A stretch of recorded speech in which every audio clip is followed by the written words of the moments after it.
Hello बच्चों, आज हम क्लास 8th की हिस्ट्री का first chapter how when and where का फर्स्ट पार्ट डिस्कस करने जा रहे हैं। तो आइए बच्चों शुरू करते हैं। सबसे पहले हम देखेंगे how important are the dates, यानी कि तारीखें कितनी महत्वपूर्ण हैं। तो बच्चों कई बार ऐसा होता है कि इतिहास को हम तारीखों का सिनोनिम्स मान लेते हैं, यानी उसका एक पर्यायवाची मान लेते हैं कि इतिहास का मतलब तो यही है कि हमें खूब ज़्यादा तारीखें याद रखनी है, खूब ज़्यादा डेट्स याद रखनी है कि कौन कब राजा बना, किस ईयर में वो मर गया, कौन सी लड़ाइयाँ उसने की थी, कौन सी लड़ाई वो जीता, कौन सी लड़ाई किस ईयर में वो हार गया। ठीक है, तो कई बार हम इसको समझ लेते हैं कि इतिहास का मतलब है कि हम कुछ डेट्स को याद रखें, लेकिन ऐसा नहीं है।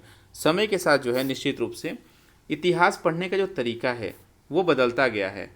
इतिहास में हम समाज के बारे में पढ़ते हैं और हम एनालिसिस करते हैं कि पहले का समाज कैसा था, आज का समाज कैसा है और किस तरीके से ये बदलाव होते चले गए हैं। और हम इतिहास जब पढ़ते हैं बच्चों, तो कई बार हम ऐतिहासिक प्रश्न नहीं करते हैं, हम इतिहास के बारे में जानने की कोशिश नहीं करते हैं।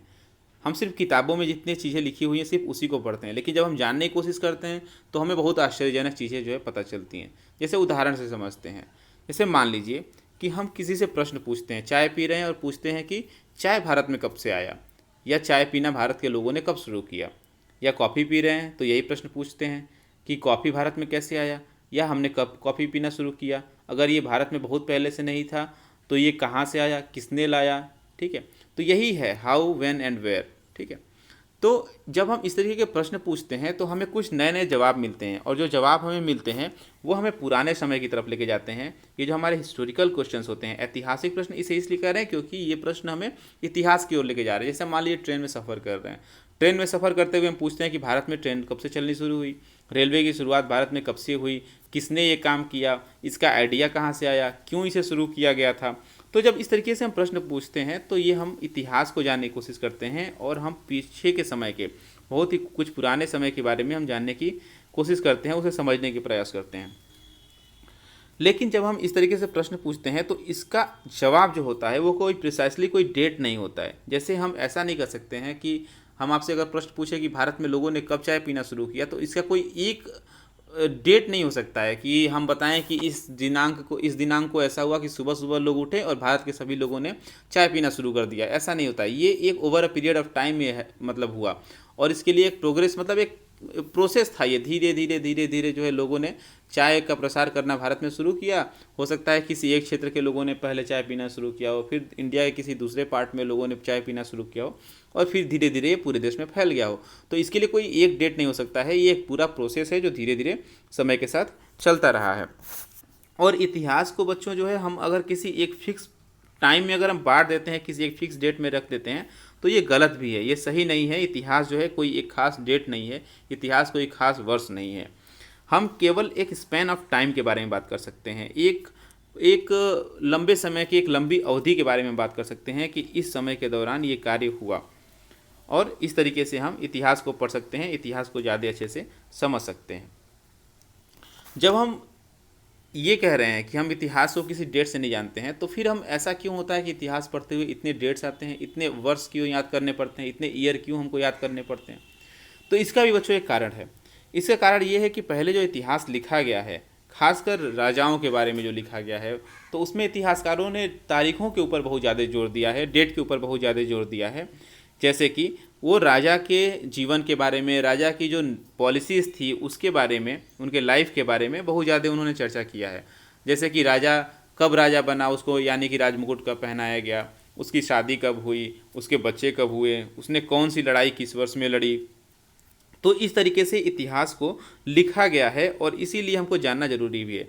अब ये राजा, कोई भी व्यक्ति है जब वो राजा बन रहा है, जब उसकी शादी हो रही है, जब उसके बच्चे हो रहे हैं, या उसने कोई लड़ाई किसी दूसरे राजा के साथ की है, तो ये स्पैन ऑफ टाइम नहीं हो सकता है। ठीक है, हम ये नहीं कर सकते हैं कि धीरे धीरे जो है उसके बच्चे होने शुरू हुए, ऐसा नहीं हो सकता। ये तो कोई खास डेट हो सकता है ना कि इस दिनांक को इसके बच्चे हुए, ठीक है, या इस दिनांक को ये राजा बना, तो ये तो डेट हो सकता है। लेकिन अगर हम चाय पीने को हम कहें कि ये किस डेट को हुआ, तो ऐसा नहीं हो सकता। ये स्पैन ऑफ टाइम में, ये एक over a period of time, ये धीरे धीरे प्रोसेस के तहत ये हुआ।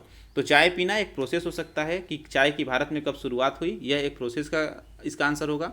और कोई व्यक्ति कब राजा बनता है, इसका एक डेट हो सकता है। ठीक है ना। तो हमको इसलिए जो है कई बार डेट जो है याद रखने पड़ते हैं कि कब कोई कार्य, स्पेसिफिक कोई कार्य कब हुआ। ठीक है, तो इतिहास इस तरीके से लिखा गया है, इसलिए कई बार हमको डेट याद रखने जरूरी हो जाते हैं कि हम इसको जानें। अब सवाल है कि हम कौन सा डेट याद रखें, विच डेट। ठीक है, तो कौन सा डेट याद रखें, कौन सी तारीखें हम याद रखें, इसके लिए सबसे पहले तो हमको ये डिसाइड करना पड़ता है कि हम कौन से डेट का सेट ले रहे हैं, यानी हमारा क्राइटेरिया क्या होगा, किस आधार पे हम डेट को याद रखना चाहते हैं। ठीक है, क्योंकि हम जो डेट सेलेक्ट करते हैं, ठीक है, हम जो इतिहास डेट के आधार पे लिखते हैं वो अपने आप में बहुत इंपॉर्टेंट नहीं होता, डेट का कोई महत्व नहीं होता है, महत्व होता है उसमें होने वाली घटनाओं का। और जब हम जो घटनाओं का जो आधार है उसको हम बदल देते हैं, अभी जो मैं बता रहा हूँ शायद हो सकता है बहुत ज़्यादा समझ में नहीं आ रहा हो, अभी एक एग्जांपल से समझाऊंगा। जो हम घटनाएं जो हम डिसाइड करते हैं, जो आधार हम लेते हैं घटनाओं को जानने का, कोई भी इतिहास को जानने का, जब उसको हम चेंज करते हैं तो इतिहास ही बदलने लगता है। ठीक है, इसको ऐसे समझते हैं एग्जाम्पल से। जैसे मान लीजिए कि जो हमारे देश में जो इतिहास लिखा गया है ज़्यादातर वो ब्रिटिश हिस्टोरियंस ने लिखा है, मतलब अंग्रेजी इतिहासकारों ने लिखा है। तो जब उन्होंने लिखा तो उन्होंने एक क्राइटेरिया रखा होगा कि इस आधार पे, तो उन्होंने क्या किया, उन्होंने इतिहास भारत का लिखा गवर्नर जनरल के इतिहास के आधार पे। तो जब आप इतिहास को पढ़ते हैं तो कई बार हम ऐसे पढ़ते हैं इतिहास को कि सबसे पहला वायसराय कौन था भारत में, उसके बाद कौन आया, उसके बाद कौन आया, सबसे अंतिम वायसराय कौन था। फिर हम पढ़ते हैं कि किस वायसराय के लाइफ में क्या हुआ, यानी कि जो पूरा इतिहास है उसको हम किसी वायसराय, किसी गवर्नर जनरल के लाइफ के इर्द गिर्द घुमा देते हैं, हम उससे हटके नहीं जाते हैं। तो जब हम किसी वायसराय के लाइफ के आधार पे हम इतिहास को पढ़ने लगेंगे तो सबसे महत्वपूर्ण उसमें क्या होगा, उसमें सबसे महत्वपूर्ण होगा उस वायसराय या उस गवर्नर जनरल की खुद की लाइफ।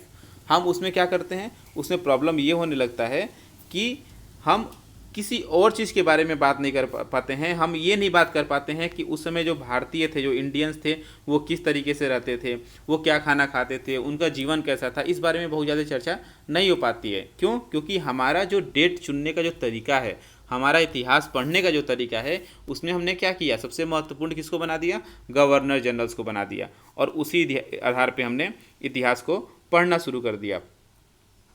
तो बच्चों जब हम इतिहास पढ़ते हैं, ठीक है, या इतिहास हम जब लिखते हैं, या कोई उदाहरण के लिए समझ ले कोई कहानी हम जब लिखते हैं, तो हम क्या करते हैं, उस इतिहास को, उस कहानी को हम कई पार्ट में डिवाइड करते हैं।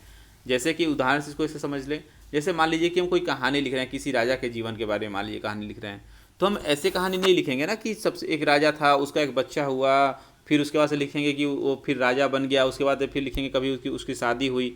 इसमें एक सीक्वेंस होगा, ठीक है, कि एक व्यक्ति था, वो राजा बनता है, उसने शादी किया, फिर उसके बच्चे हुए, फिर उसने लड़ाइयाँ लड़ी, या जो भी एक सीक्वेंस होता है, और उस सीक्वेंस से कुछ चीज़ें हमको समझ में आती है। जैसे एग्जांपल से एक और समझते हैं, जैसे आपके बुक में जो चैप्टर्स दिए हुए हैं, जैसे उदाहरण के लिए आपके क्लास 8th की जो ज्योग्राफी की बुक है उसको हम समझ लेते हैं, उसमें जो चैप्टर्स दिए हुए हैं उसमें एक सीक्वेंस है। ऐसा नहीं है कि जो 6-7 चैप्टर जो आपके बुक में दिए हुए हैं बस यूं ही जो है किसी को serial number 1 chapter number 1 chapter number 2 कर दिया गया है, नहीं, उसका एक पीछे एक रीजन है कि आप पहला चैप्टर जब पढ़ेंगे तो दूसरा चैप्टर पढ़ने में आसानी होगी, जब पहला और दूसरा पढ़ लेंगे तो तीसरा चैप्टर पढ़ने में आसानी होगी, जब इन तीनों को पढ़ लेंगे तो चौथा चैप्टर पढ़ने में आसानी होगा।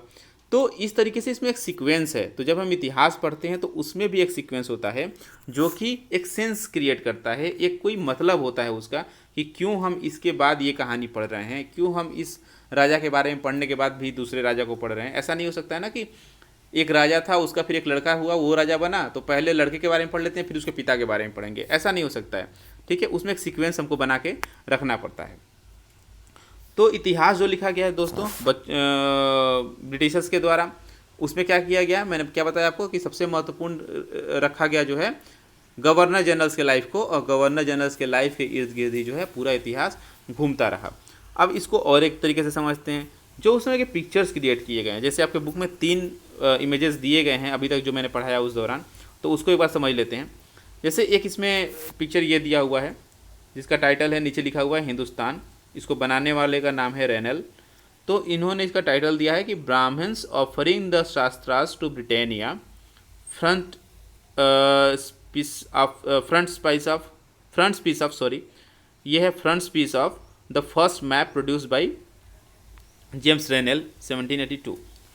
तो इसमें क्या हो रहा है कि जो ब्राह्मण्स लोग हैं, ये जो दिखाई दे रहे हैं आपको नीचे, जो ब्राह्मण्स लोग हैं, ये ब्रिटानिया को, ब्रिटानिया कौन थी, ब्रिटानिया जैसे हमारे देश में भारत माता ना, भारत के लिए भारत माता, वैसे ही ब्रिटेन के लिए ब्रिटानिया, ठीक है ना।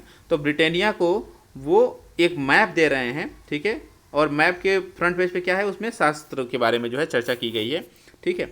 तो शास्त्रों को एक तरीके से दिखाया गया है कि शास्त्र जो है ब्रिटानिया को दे रहे हैं। अब यहाँ पे पिक्चर क्या दिखाता है, ये पिक्चर दिखाता है कि Indians are willingly give their ancient text to the Britannia, the symbol of Britain power, as if asking her to become the protector of Indian culture.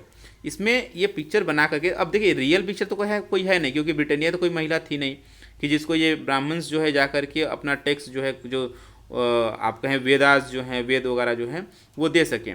इसमें दिखाने की एक तरीके से कोशिश की गई है ये इमेज बना करके कि ब्राह्मण्स जो हैं वो ब्रिटानिया को अपना जो हमारे जो वेद वगैरह हैं वो हम उनको दे रहे हैं, अपने शास्त्र उनको दे रहे हैं कि आप इसकी रक्षा कीजिए। और ऐसा दिखा करके क्या कोशिश की जा रही है बताने की कि ब्रिटेन जो है कितना पावरफुल कंट्री है, ब्रिटेन ही जो है भारत को या भारत की जो कल्चर है उसको प्रोटेक्ट कर सकता है। तो ये एक तरीका था इतिहास को लिखने का। एक और देख लेते हैं, यहाँ पे है एडवर्टीजमेंट हेल्प क्रिएट टेस्ट, यानी जो एडवर्टीजमेंट है वो टेस्ट क्रिएट करता है। अब यहाँ पे क्या दिखाया गया है, ये एक पुराना एडवर्टीजमेंट है जिसमें जो है टी का एडवर्टीजमेंट किया गया है, लिप्टन टी का। तो इसमें ऊपर लिखा गया है कि famous all over the world, यानी कि जो लिप्टन टी है वो पूरे वर्ल्ड में फेमस है। ये बहुत ही पुराना ये पोस्टर है, 1922 का है ये। तो इसमें जो है दिखाया गया है कि जो टी है उसको पीना, ठीक है, या इस लिप्टन टी को पीना एक रॉयल्टी की सिंबल है, क्योंकि यहाँ पे क्या किसको दिखाया गया है, एक राजा को।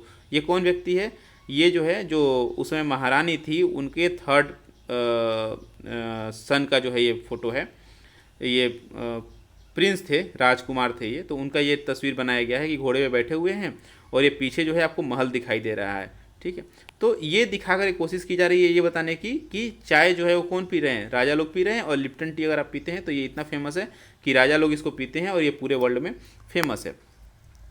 तीसरा है Warren Hasting become the first governor general, ठीक है। तो ये उस कॉन्टेक्स्ट में लिखा गया है, बताया गया है कि मैंने आपको जैसे बताया ना कि इतिहास जो लिखा गया है स्पेशली ब्रिटिश हिस्टोरियंस के द्वारा, तो उसमें सबसे ज़्यादा फोकस किया गया है गवर्नर जनरल्स के लाइफ के ऊपर। और उसमें यही बताने की कोशिश की गई है कि किस गवर्नर जनरल के समय में क्या कार्य भारत में हुआ।